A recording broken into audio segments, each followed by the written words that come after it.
22 травня, 1180-й день анексії Криму. В ефірі «Заман». Я Єлизавета Цереграцька. Доброго ранку.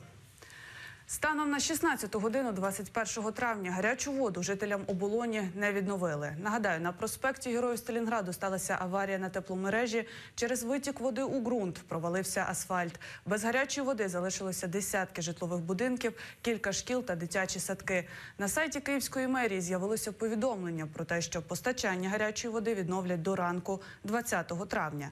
Як і обіцяли, наші журналісти приїхали на місце аварії на наступний день і побачили, що ремонтні роботи завершуються. Робітники вкладають асфальт на місці провалля, але місцеві жителі сказали, що гаряча вода так і не з'явилась.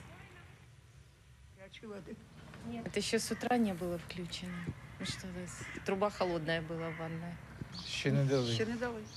То, что касается горячей воды, то ее как бы не было еще, да? Сейчас напор немножко больше идет, чем шел раньше. Да, но идет как бы уже часов 7 просто ржавая вода. Из крана горячей воды идет холодная ржавая вода. Да. Ну, а горячей воды как бы пока не было еще.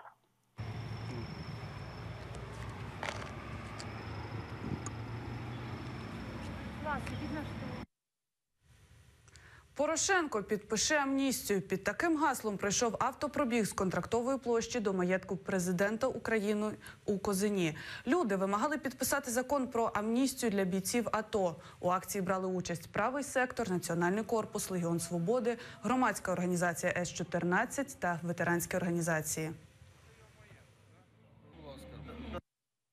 Сьогодні ми їдемо до маєтку Порошенка для того, щоб сказати президенту, щоб він підписав амністію воїнам АТО. Хочемо показати свою силу та заявити про свої наміри. Ігор Гуменюк, а на другій фотографії Сергій Крайняк. Це також політв'язні. Вони приходять по справі 31 серпня 2015 року, по справі захисників Конституції. Вони вже майже 2 роки сидять в Лук'янівському СІЗО, і є просто нещасленна кількість порушень їх прав. І тобто це також сучасні політв'язні, хлопці, які воювали, які є героями російсько-української війни, які були на Майдані під час Революції Гідності. Але все одно система їх зажала в лищата, і тому ми виступаємо за те, щоб їх звільнили.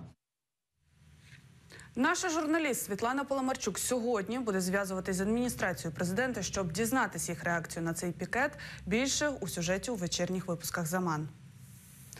Нестача велодоріжок у містах, ставлення автомобілістів до велосипедистів. До цих проблем намагались привернути увагу жителів і гостей української столиці, учасники велопробігу. Велодень пройшов вихідними у багатьох українських містах. У Києві за масовою акцією велосипедистів спостерігав наш кореспондент Віктор Пономарьов. Сотні велосипедистів колонами з усього Києва з'їхались на Софійську площу. Головна мета велодня – привернути увагу до здорового, активного способу життя та порозуміння з водіями на дорозі. Катаясь много по Европе, захотелось так, чтобы и Украина все-таки приобщилась к этому движению. Культура движения на дорогах Украины немножко хромает по сравнению с Европой. Хотелось бы привлечь автомобилистов, чтобы они уважали все-таки велосипедистов на дороге и соблюдали правила дорожного движения. Ангеліна приїжджає на велодень щороку. Для неї це гарна традиція та можливість зустрітися з друзями.